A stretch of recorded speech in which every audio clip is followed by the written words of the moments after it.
Good morning. मैं आ गई और आज बातें करूंगी। सुबह सुबह हालांकि मौसम अच्छा रहता है, पर बातें करती हूँ इरिटेशन की। कुछ वो कौन सी बातें हैं जिनसे हम लोग इरिटेट हो जाते हैं।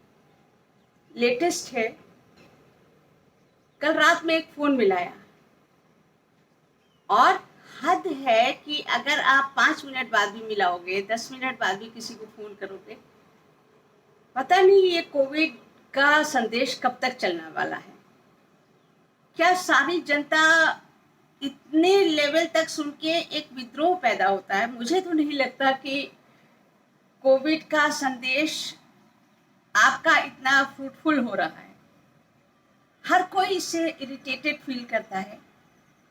लगता है कि क्या है, पहले किसी को फ़ोन मिलाओ, फिर 2 3 4 मिनट तक जो है या 1 मिनट तक आप उसको सुनते रहिए, नमस्कार, कोविड संदेश, फलाना, अनलॉक। तो ये इरिटेट करता है। बात दूसरी कि और आप किस किस बातों से इरिटेट होते हैं। मैं इरिटेट होती हूँ कि मेरी शुरू से आदत है कि गुड मॉर्निंग कर देती हूँ। गुड मॉर्निंग माने मेरे 350 फ्रेंड्स मेरी टाइमलाइन पे वो गुड मॉर्निंग या गुड नाइट देख पा रहे हैं। नेचुरली प्लेजेंट्रीज हैं, एक्सचेंज करनी ही है, और सुबह मिलते ही नमस्ते, गुड मॉर्निंग, राम राम, या बड़ों के पुराने ज़माने में पैर छूना तो एक कर दिया जाता था। उसके बाद ये आभासी दुनिया के युग में हो गई गुड मॉर्निंग। अब गुड मॉर्निंग जब आप एक जगह कर ले रहे हो, तो उसके बाद भी अगर आपके पास बंदे या बंदी का व्हाट्सएप है, मैसेंजर है, आप अलग से क्यों करते हो? क्या आपको शक है कि आप क्लोज नहीं हो? यानी अगर मेरे 350 दोस्त हैं और मैं उनमें से 100 को ही व्हाट्सएप नंबर दिया हूँ, तो उसके माने वो मेरे क्लोज हैं। वो मेरे क्लोज हैं जिनके पास मेरा व्हाट्सएप नंबर है। पर इसके बाद भी अलग से गुड मॉर्निंग क्यों? किस तरह का टेंशन चाहिए भाई कि आप गुड मॉर्निंग कर रहे हैं? तो इरिटेशन चीज़ें कुछ ऐसी हैं जिन पे मेरा फिर आगे मैंने सोचा कि भाई मैं नहीं बदल पाऊंगी लोगों को अल्टीमेटली, या किसी भी चीज़ का लब्बो लुआब ये हुआ कि आप खुद को बदलते हो। आप खुद को बदलते हो कि भाड़ में डालो, आपको कोविड का संदेश सुनना ही पड़ेगा। उस पर अगर आप बड़बड़ करोगे तो आप अपना कितना एनर्जी लॉस करोगे।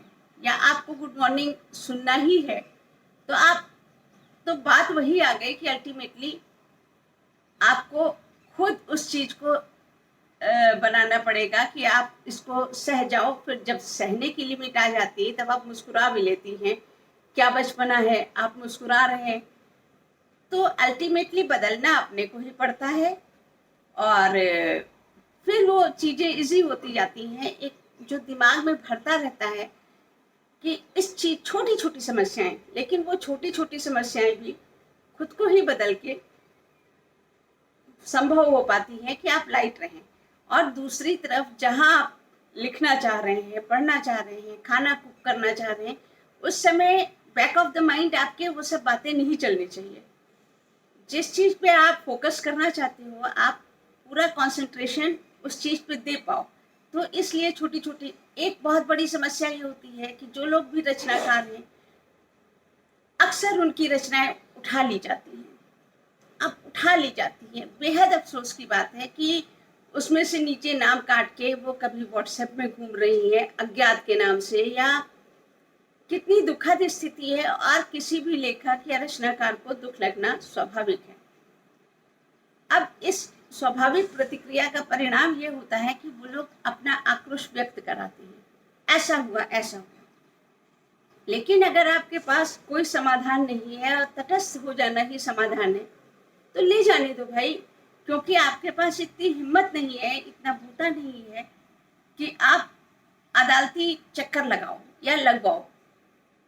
होना वही है कि जितना आप बड़बड़ाए, या किसी भी डॉक्टर पे या किसी पे भी, मान लो मैं अपोलो के डॉक्टर पे बड़बड़ा रही हूँ कि उन्होंने ये किया वो किया, तो जब मेरी पर्सनैलिटी पे मेरा डिसीजन हावी होता है, तो अल्टीमेटली मैं कूल कैसे रहूँगी इस चीज़ को मुझे पता है, तो मैं कूल रह पाती हूँ। चुरा लो, क्या कर सकते हो। बहुत दिन पहले किसी ने बताया कि कश्मीर से एक दोस्त थी कि आपकी ये कहानी कृष्णभा में छपी थी।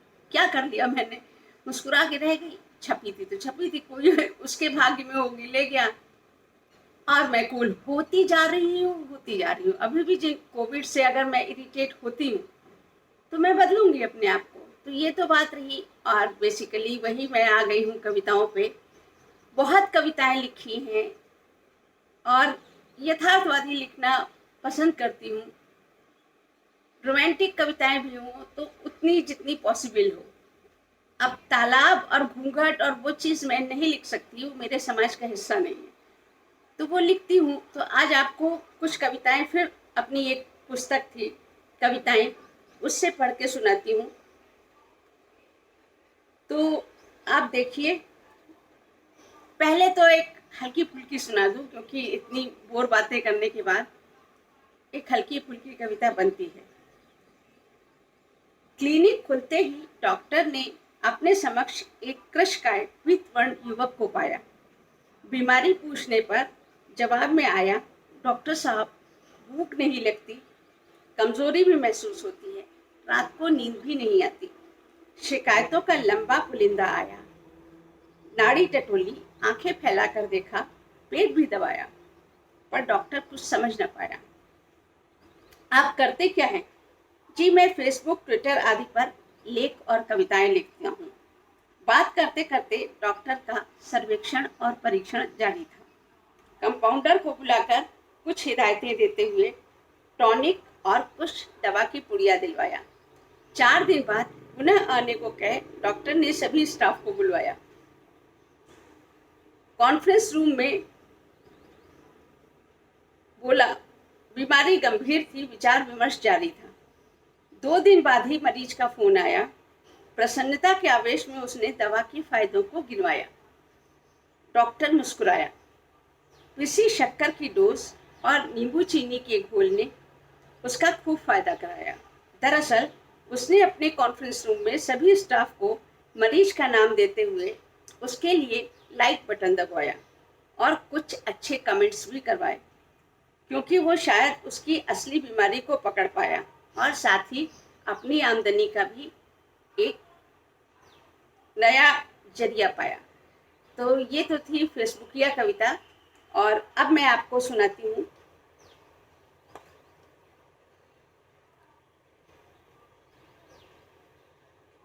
ये मेरा मन भी अबूझ पहेली है, नहीं मालूम क्या ये स्थिति मैंने ही झेली है।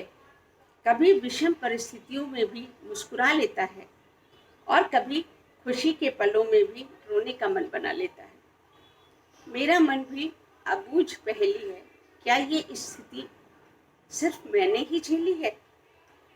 कभी तन्हाइयों में भी हुजूम से घिरा है और कभी सबके बीच अकेला खड़ा है। मेरा मन भी अबूझ पहेली है, कभी गैरों के लिए भी बाहें पसार देता है और कभी अपनों की भी फैली हुई बाहों को नकार देता है। मेरा मन भी अबूझ पहेली है, हंसने की कोशिश में आंसुओं का सैलाब चला आता है, मगर रोने के अवसर पर आंखों को सूखी पथराई ही पाता है। वार्धक्य में भी बच्चों सा भोला है, परंतु अक्सर ही मन पर कुटिलता का दंश झेला है। नहीं मालूम ये स्थिति क्या मैंने ही झेली है। कभी उन्मुक्त आकाश में परिंदों से उड़ने की ललक पाई है और कभी इस मायावी पिंजरे में ही जीवन की सच्चाई पाई है। मेरा मन भी अबूझ पहेली है, नहीं मालूम क्या ये स्थिति सिर्फ मैंने ही झेली है। तो ये पुस्तक थी मेरी योर कोट के में लिखने के दौरान छपवाई हुई 2-3 पुस्तकें, ये उससे सुना रही हूँ।